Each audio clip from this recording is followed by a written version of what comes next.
Hey everybody, this is Dustin Ponder. I'm here on behalf of 512 Teamsters United. I'm a candidate on the slate for Secretary Treasurer, and we just wanted to give our members an update now that ballots have been mailed out on the state of the campaign and where we're at. Last week we campaigned at work sites all over our local. We talked to thousands of members. The response has been overwhelmingly positive. This weekend we had dozens of volunteers phone banking, texting, and talking to our members about the fact that their ballots are in the mail, encouraging them to go ahead and fill them out and mail them back in. It's been massively successful, and we feel very optimistic about where we're at in the campaign right now. Yeah, we've started calling around to our supporters, going through our list of nearly 1,500 members in our local union who pledged to vote for change. People are filling out their ballots, they're getting them in the mail, things are looking very good. And unfortunately, I think the Proven Slate has come to the conclusion that the only possible way they're going to win is by dishonest means, by fraud, by cheating. Just to say, over this weekend, we had to file a number of elections protests about the conduct of the Proven Slate.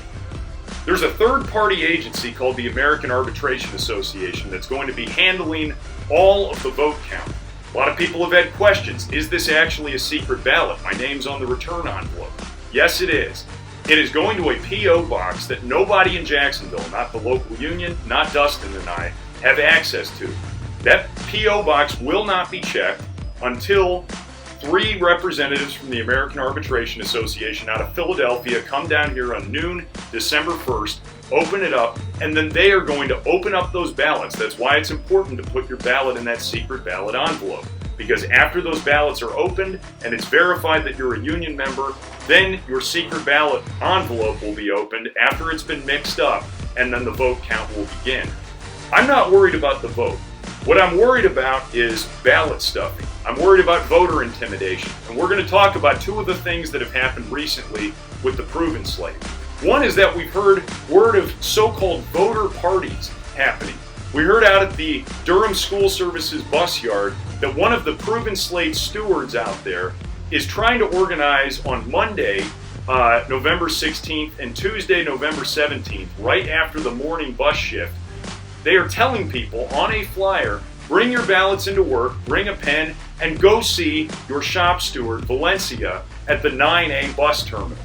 Just to say, if Valencia is there overseeing where people mark their ballots, or handling their ballots, or saying, give them to me, I'll fill them out, or saying, I'll take them to the post office, you don't have to worry about it, she's breaking the law. She's breaking federal law. And in fact, union officials in Texas, as recent as about 10 years ago, did nearly 10 years in very hard time in federal prison for this exact same thing. Voter parties and any kind of intimidation are illegal, and that's why this is a secret ballot mail-out vote. We encourage members, don't go to these voter parties. For one, you don't have to. 2, it's a lot easier to just mail your ballot in at home. But 3, your steward or your union official has no business knowing who you voted for. It's your choice if you want to share that information publicly, but you should never be intimidated into having to fill out your ballot in the presence of a union official. That's right. And beyond that, we filed another election of protest. Many of you out there have gotten mail from us. The Teamsters United campaign, we did an aggressive campaign to get our message out to all our members. And under our bylaws and our union constitution, we have the right to send out mail to all our union members. Now, the drawback to that is that we have to submit under our bylaws our mail to the union officials we're running against to distribute to the mail house. Now, we were concerned about that. We asked to have observers present during that process. The local union refused.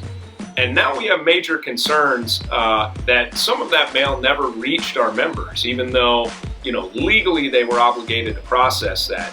And what's concerned us gravely about that is that now we've received some return mail of bad addresses on this. And, this is a standard thing that happens sometime in union elections, although Proven claimed falsely that they had no bad addresses in the local. Well, we got 37 pieces of mail back. And just so folks know, we sent out 2 full mailers to our entire membership And then we sent out a number of targeted mailers. So many people should have received 3 pieces of mail. If you worked at UPS, the bus yards, the military base, Crowley, part-time feeder package, you should have got a mailer. Now, it would have made sense if we had 37 bad addresses that we would have received back duplicate pieces of mail for those bad addresses. Now, what's disturbing is that here on this one mailer that went out to all our members, we received 33 of these for one general mailer. And then on the other one, we only received 9. Now, if this had been mailed out to all the membership, we should have received 33 of both. And in fact, we have many pieces of mail that don't match, which suggests to us highly that the local union opened our mail, that only sent it out to partial lists in an effort to basically suppress our campaign and illegally tamper with this.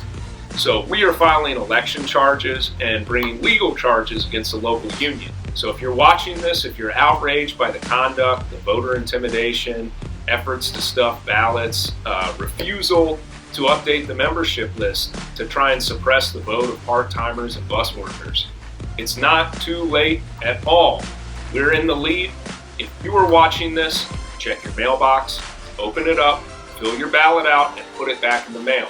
If we've talked to almost over 200 people now have responded and said they still have not received ballots, which also suggests to us, like we said, the membership list was woefully out of date. If you are one of those people who has not received a ballot, you need to call the union hall now. And the number to call is 904-786-7649. I want everybody to write that down if you have not received your ballot, and you need to call sometime between the hours of 8 o'clock in the morning and 4:30 in the afternoon, and just tell them that you request a replacement ballot. When you do that, document it. Message the 512 Teamsters United page, message Dustin or myself, and we will make a log of that, and we will make sure that you get a replacement ballot. Our members should get ballots. They should have their voice heard. They should not live in fear and intimidation of their union officials, of their union stewards, or management.